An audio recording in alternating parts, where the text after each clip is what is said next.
Political পার্টিগুলো তাদের যে পাওয়ার পলিটিক্সের যে জনরা এখান থেকে বেরিয়ে এসে মানুষের জন্য কাজ করতে উদ্বুদ্ধ হোক।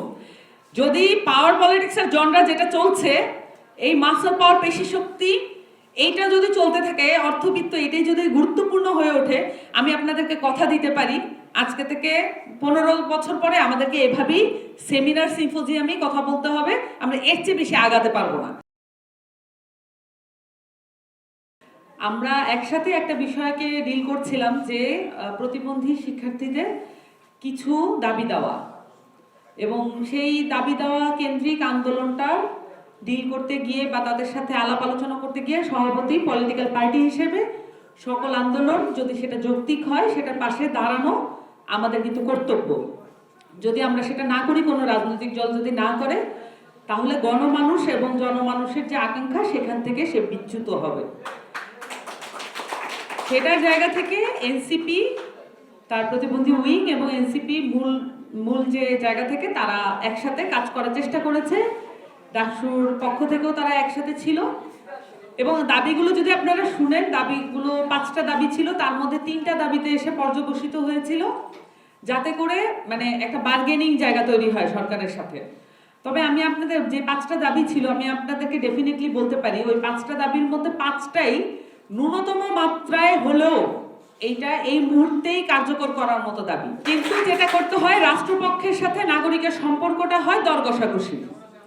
তার মানে দর কষাকষি করে আপনি তার কাছ থেকে প্রত্যেকটা বার আপনি রাস্তায় নামবেন এবং তার কাছ থেকে কিছু মাত্র আদায় করে যদি ঘরে ফিরতে পারেন আলহামদুলিল্লাহ বলে 2 রাকাত নফল নামাজ পড়ে তারপরে আপনি পরবর্তী নামার জন্য যাতে নামতে না হয় এই জন্য অপেক্ষা করতে থাকবেন।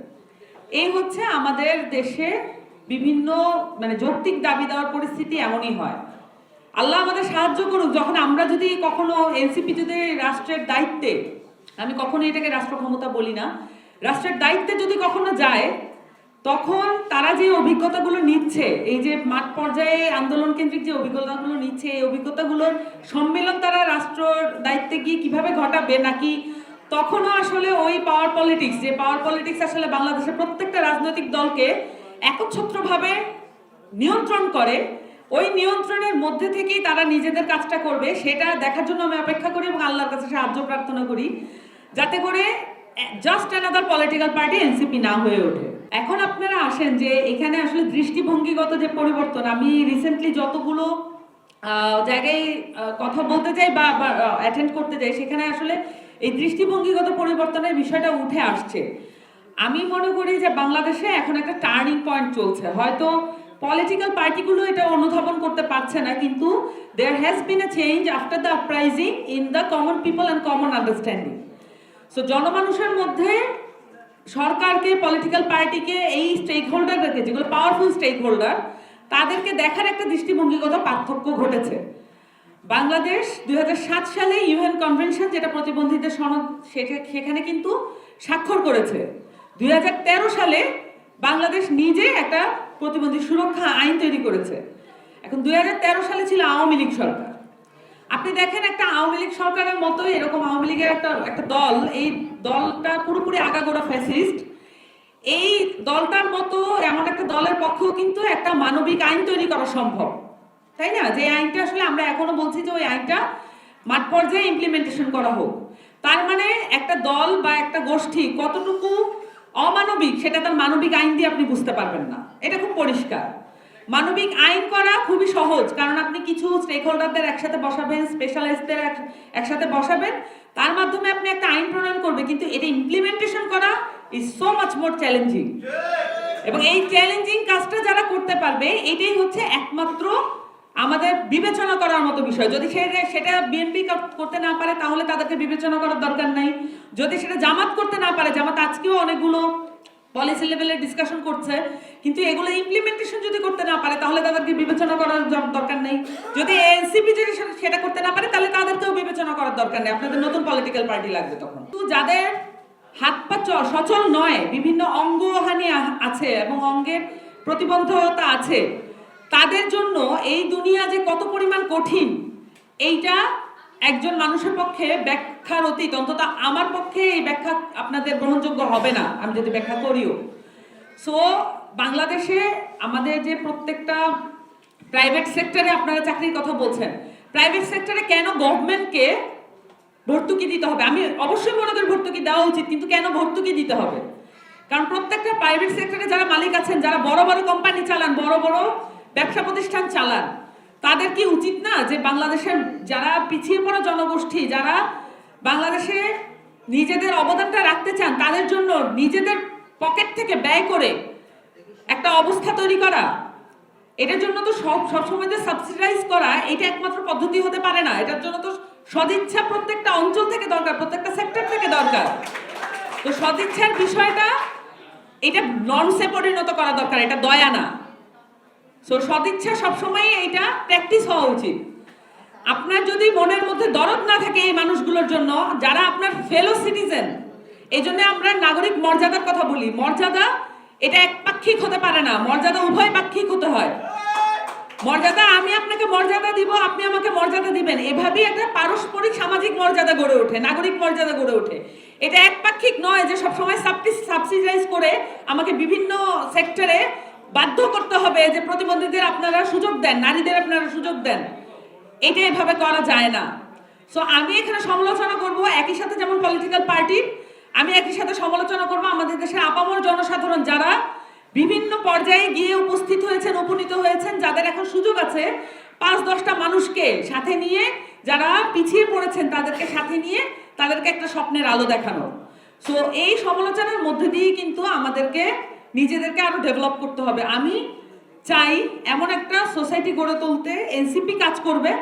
এনসিপি তার ২৪ দফায় ব্যর্থ হয়েছে, প্রতিবন্ধীদের যে জায়গাগুলো সেগুলো তুলে ধরতে ব্যর্থ হয়েছে। আমি আশা করি ওনারা বারবার আমাদের সাথে কানেকশন করেছেন, প্রতিবন্ধীরা যারা আছেন সবার সাথে আমাদের সবসময় কথা হয়। এবং আরেকটা জিনিস আমি বলি, প্রতিবন্ধীরা সবসময় বলেন যে আমাদেরকে বিশেষ চাহিদা গোষ্ঠী এটা বলবেন না, আমাদেরকে প্রতিবন্ধী বলুন, যাতে করে আমরা রাইটসে অ্যাটলিস্ট পাই।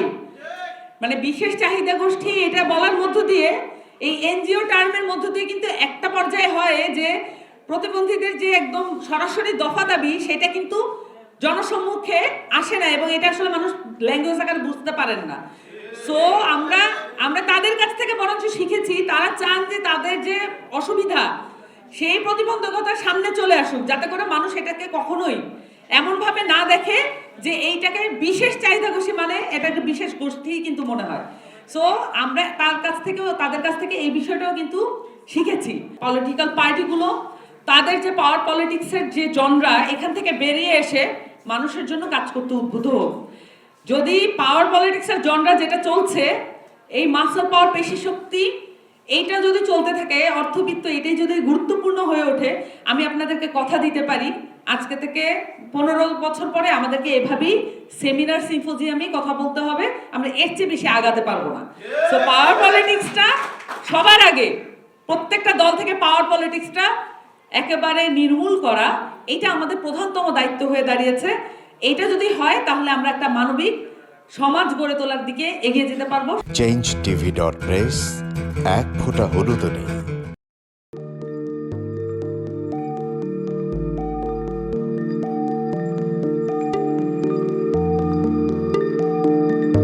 পহেলা জানুয়ারি 2026 ইউটিউব জার্নালিজমের অগ্রদূত changetv.press সংগ্রাম মুখর 7 বছর পেরিয়ে পা রাখলো গৌরবান্বিত 8 বছরে। এই আনন্দ প্রহরে সবাইকে নিরন্তর শুভেচ্ছা।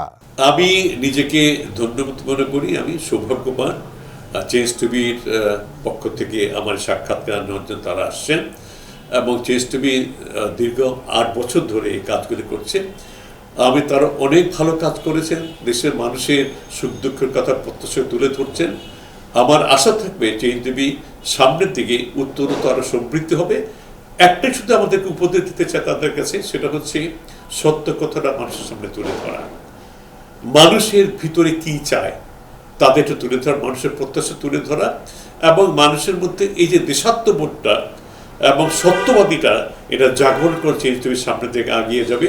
এবং যারা দেশের কথা চিন্তা করে এবং দলমত নির্বিশেষে যে লোকগুলো আছে, তারা দেশের কথা চিন্তা করে, দেশের উন্নয়নের কথা চিন্তা করে, কোনো পক্ষপাতিত্ব করে না, তাদের বক্তব্য দেশের মানুষের তুলে ধরা, এই কাজগুলি সামনে এগিয়ে নিয়ে যাবে, এটা আমাদের প্রত্যাশা। অনেক ধন্যবাদ আপনাদেরকে, দেশবাসীকে, দেশবাসী সবাইকে আমি ধন্যবাদ জানাচ্ছি। changetv.press এক ফোঁটা হলুদ নেই। আমরা শুধু আপনাদের কাছে একটাই আবেদন করব, মিথ্যার পিছনে দৌড়বেন না, সত্যকে ধারণ করেন, সত্যকে জনগণের কাছে তুলে ধরেন। সেটা যতই কঠিন হোক না কেন পিছপা হবেন না, ভয়ের কোনো কারণ নাই। আল্লাহর সাথে থাকেন, আল্লাহ আপনাকে সাহায্য করবে। কোনো মানুষের কাছ থেকে কোনো সাহায্য কামনা করবেন না। ধন্যবাদ। চেঞ্জ টিভি.প্রেস, এক ফোঁটা হলুদও নেই।